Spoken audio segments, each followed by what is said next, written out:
Welcome to another episode of the Part 145 EASA training series from Phoenix Way Academy. Hello, I'm Sarah. And I'm Sam. Now, welcome to Part 2 of 145.A.30, Zero Personnel Requirements. Stay with us. So in our last deep dive, we started unpacking 145.A.30. We looked at the main personnel requirements for an approved maintenance organization. Yeah, that's right. And today we're going a layer deeper. We'll really get into the supporting guidance material. That's the acceptable means of compliance, the AMCs, and the guidance material, the GMs. Okay. These are, well, they're pretty vital because they explain how organizations can actually meet those requirements we talked about. They ensure clarity, consistency, really important stuff for the whole industry. Got it. So last time was the what, and today it's more the how and maybe the why behind it all. We want to give you a really clear picture of the key roles and the structures inside a Part 145 organization. Okay, let's kick things off then. A really crucial role to start with, the accountable manager. This is covered in AMC 145.A.30 subparagraph A. It's under personnel requirements. Right. And just a quick refresher on AMCs. Good idea. An AMC, it's basically an accepted way, though not the only way, to show you comply with the regulation. Think of it like a best practice, a tried and tested path to meeting the standard. Perfect. Okay, so for the accountable manager, AMC 145.A.30 subparagraph A, let me read the text here. It's titled Accountable Manager. It says, accountable manager is normally intended to mean the chief executive officer of the approved maintenance organization, who by virtue of his or her position has overall, including in particular financial, responsibility for running the organization. And that bit in brackets, including in particular financial, that's really key, isn't it? It seems quite pointed. It absolutely is. It's not just about being the boss. The regulation specifically links the top job, often a CEO, to the money, the financial responsibility. It means ensuring the whole maintenance operation has the resources it needs to run safely. The ultimate responsibility for funding. Exactly. The buck stops there, which, directly impacts safety, capability, everything. Okay, the text continues. The accountable manager may be the accountable manager for more than one organization and is not necessarily required to be knowledgeable on technical matters, as the MOE defines the maintenance standards. Interesting points there. So one person can wear this hat for multiple organizations. That seems flexible. And they don't have to be, say, an engineer themselves. Their expertise isn't about fixing the plane. It's about making sure the system for fixing the plane is properly set up and fended. Because the technical details are elsewhere. Right. That's what the Maintenance Organization Exposition, the MOE, is for. That document lays out all the specific maintenance standards and procedures. The accountable manager's role is more strategic, ensuring the resources are there to follow the MOE. So if you imagine a big airline or maybe a large MRO company, the CEO or maybe another senior exec with real control over the budget, they'd likely be the accountable manager. Makes sense. Their job isn't wrenching on an engine, but ensuring the company has the money, the people, the tools, the systems, everything needed so maintenance gets done correctly and safely. And the AMC adds a condition for when it's not the CEO. Yes, it says. When the accountable manager is not the chief executive officer, the organization should demonstrate to the competent authority that the accountable manager has direct access to the chief executive officer and has the necessary funding allocation for the intended maintenance activities.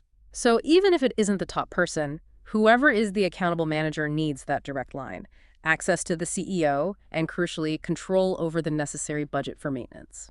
Ensures they have the actual authority to be accountable. Precisely. Otherwise, the title is meaningless. It guarantees they have the influence and the financial clout needed for proper oversight. Okay, so summing up the accountable manager. Ultimate financial and operational accountability. Making sure the whole organization works, mainly by ensuring it has the resources and oversight it needs. Yeah, it's about oversight resource allocation. Not the hands-on technical work, but their influence on funding and ensuring the system works is absolutely critical. Right. So once you have that top-level accountability set, how does that translate down into the everyday running of the place? Good question. And that leads us perfectly into the next section of the AMC. Still under AMC 145.A.30, but now subparagraph B. This part is titled Management Structure for Maintenance. Okay, the structure itself. Exactly. This lays out how the organization should be set up to manage the day-to-day maintenance work effectively. Let me read the introductory bit here. It says, The person or group of persons nominated under point 145.A.30 subparagraph B with the responsibility to ensure that the organization works in accordance with the MOE and approved procedures, i.e. responsibility for ensuring compliance, should represent the management structure of the organization and be responsible for the daily operation of the organization in respect of all maintenance-related functions. So these nominated people, they form the management structure. And their job is the daily operation, making sure everything follows the MOE and the procedures. That's the core idea. It's about the day-to-day operational responsibility. Okay, let's dive into the specifics. There are several points here. Point 1 talks about dividing or combining functions. Right. Point 1 says, dependent upon the size of the organization, the Part 145 maintenance functions may be divided under nominated persons or combined in any number of ways. So there's flexibility based on how big or small you are. Makes sense. A small shop operates differently than a giant MRO. But then comes a really crucial restriction. It says, however, a maintenance function cannot be combined with the compliance monitoring function. That separation again. You can't check your own homework, please. Exactly. Okay. It's a fundamental safety principle. You need that independent check. Then it lists examples of maintenance functions. Let me read those. The maintenance functions include maintenance safety training, performance and certification of maintenance, equipment and component procurement, facility management, man-hour plan, etc. Quite a range. And it should be ensured that each Part 145 maintenance function is attributed to one nominated person. So even if one person handles, say, training and procurement in a small setup, Which they could. they still can't also be the person checking compliance for those areas. And every single one of those functions, training, procurement, facility management, all of them need someone clearly responsible. Got it. So in a tiny shop, one person might wear many hats, but never the compliance hat for their own work. In a huge MRO, you'd likely have separate managers or even departments for each. Correct. It scales. Now, point 2 talks about a standard managerial structure. Okay, what's considered standard? It says, dependent upon the extent of approval, the organization structure should normally include a base maintenance manager, a line maintenance manager, and a workshop manager, all of whom should report to the accountable manager. Base, line, and workshop. Those seem like the logical big divisions. They are the common ones. Base for heavy checks, line for turnaround and daily stuff, workshop for component repair, and they report up to the accountable manager. But there's an exception mentioned. Yes, except in a small Part 145 organization where any one manager may also be the accountable manager as determined by the competent authority. There's, again, flexibility for smaller outfits. Yeah. The owner of a small component shop might be the workshop manager and the accountable manager if the authority agrees. Exactly. As long as the functions are covered effectively and the authority is satisfied. Okay, let's break down those roles. Point 3 focuses on the base maintenance manager. Right. The base maintenance manager is responsible for ensuring that all base maintenance is carried out in the base maintenance hangar or facility as provided for in point 4 of AMC1 145.A.25 subparagraph A and to the standards specified in point 145.A.65. So overseeing the big checks, the C checks, D checks in the hangar, making sure it all meets the standards in 145.A.65. A huge job, and crucially it adds, the base maintenance manager is also responsible for base maintenance-related corrective actions resulting from the compliance monitoring of point 145.A.200, subparagraph A, subparagraph 6. So if compliance monitoring, like an internal audit, finds something wrong in base maintenance, it's the base maintenance manager's job to fix it and make sure it doesn't happen again. Correct. They own the corrective actions for their area. Okay. Point 4 moves to the line maintenance manager. Yeah. Similar responsibilities. Very similar, but focused on line maintenance. It reads, the line maintenance manager is responsible for ensuring that all line maintenance, including line defect rectification, is carried out to the standards specified in point 145.A.65. So this is the manager for the teams in the gate, doing pre-flights, fixing snags that pop up between flights, fast-paced, high-pressure work. Definitely. And like the base manager, they also handle corrective actions for their domain. This manager is also responsible for line maintenance-related corrective actions resulting from the compliance monitoring of point 145.A.200, subparagraph A, subparagraph 6. So if compliance finds a recurring issue with, say, how defects are handled on the line, The line maintenance manager has to sort it out. Precisely. Root cause analysis, implementing fixes, ensuring it sticks. And point 5 covers the workshop manager. Yes, the workshop manager is responsible for ensuring that all work on aircraft components in the workshop is carried out to the standards specified in point 145.A.65. Focus on the component repair side, avionics, hydraulics, engines, landing gear, etc., done off the aircraft in a workshop. Correct. Maintaining those 145.A.65 standards is just as critical here. And again, responsibility for corrective actions.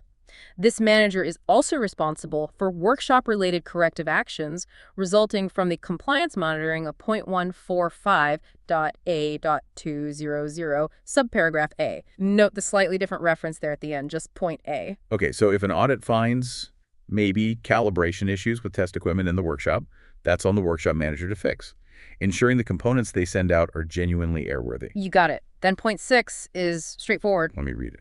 6, reserved. Just means it's currently empty. Yeah. Placeholder. Might be used in a future update. Okay. Point 7 seems important. It talks about titles. Yeah, it adds flexibility. Notwithstanding the examples of titles provided in points 2.5, the organization may adopt any title for the foregoing managerial positions, but it should identify to the competent authority the titles and the persons chosen to carry out these functions. So you don't have to call them base maintenance manager, line maintenance manager, etc. You can use your own company titles. Exactly. You could call your line maintenance manager the director of flight line ops or whatever fits your structure. As long as you clearly tell the competent authority who holds that specific responsibility defined in the regulation. It's about the function, the accountability, not the job title itself. Makes sense. Pragmatic. And the last one, point 8. Point 8 deals with reporting lines in larger organizations, where an organization chooses to appoint managers for all or any combination of the identified maintenance functions because of the size of the undertaking. These managers should report to the accountable manager through the nominated persons. Okay, so if you have these specific managers, base, line, workshop, they ultimately report up the chain to the accountable manager. Maybe through intermediate nominated persons. That's the idea. In a big company, the base manager might report to a director of maintenance who reports to a VP who reports to the accountable manager.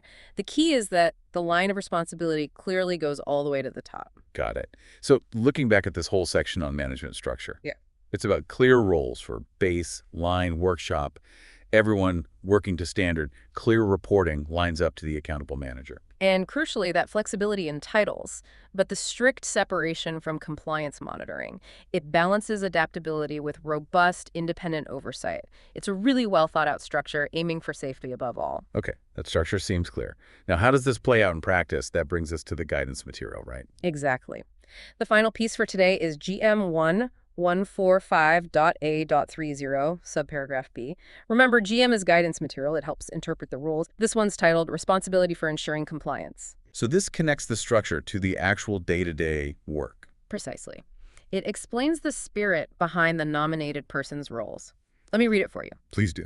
The persons nominated in accordance with 145.A.30, subparagraph B, are responsible in the day-to-day maintenance activities for ensuring that the organization personnel work in accordance with the applicable procedures and regulatory requirements. Okay, so it emphasizes the daily responsibility, making sure people follow the rules, follow the procedures every single day. Yes, and it goes on. These nominated persons should demonstrate a complete understanding of the applicable regulatory requirements and ensure that the organization's processes and standards accurately reflect these requirements. So they need to really know the rules inside out, not just manage the people and make sure the company's own processes match those rules. Absolutely. Deep understanding is critical. And the final sentence really drives it home. It is their role to ensure that compliance is proactively managed and that early warning signs of non-compliance are documented and acted upon. Proactively managed, catching things early, not just waiting for problems or audits. That's the essence of it. It's not passive oversight. It's active, daily vigilance. Think about that workshop manager again. They're not just supervising. They are constantly checking. Are the techs using the right manual, the right tools? Documenting correctly. And if they see something amiss, they act immediately, address it, maybe through training, maybe clarifying a procedure. They don't wait for an auditor to find it months later. That proactive stance, that constant attention to compliance in the moment, that's what builds a true safety culture. So this GM really highlights that it's about active, daily responsibility, deep understanding of the rules, and being proactive about fixing things. Exactly. It reinforces that knowledge is only useful when it's understood and consistently applied. It encourages that constant watchfulness, that critical thinking in the everyday flow of work. It's about embedding compliance into the very fabric of the operation. That makes a lot of sense. It ties the structure directly to the ongoing safety performance. It does. The structure provides the framework, but it's the daily actions and proactive management described in the GM that bring it to life. Okay, great. We've covered a lot of ground today on the AMCs and GMs for personnel requirements. We have, from the accountable manager's ultimate responsibility down to the daily compliance duties of the nominated managers. These points are just part of the AMCs for 145.A.30. In the next episodes, we will continue with the remaining guidance material, especially focusing on safety management and compliance monitoring function.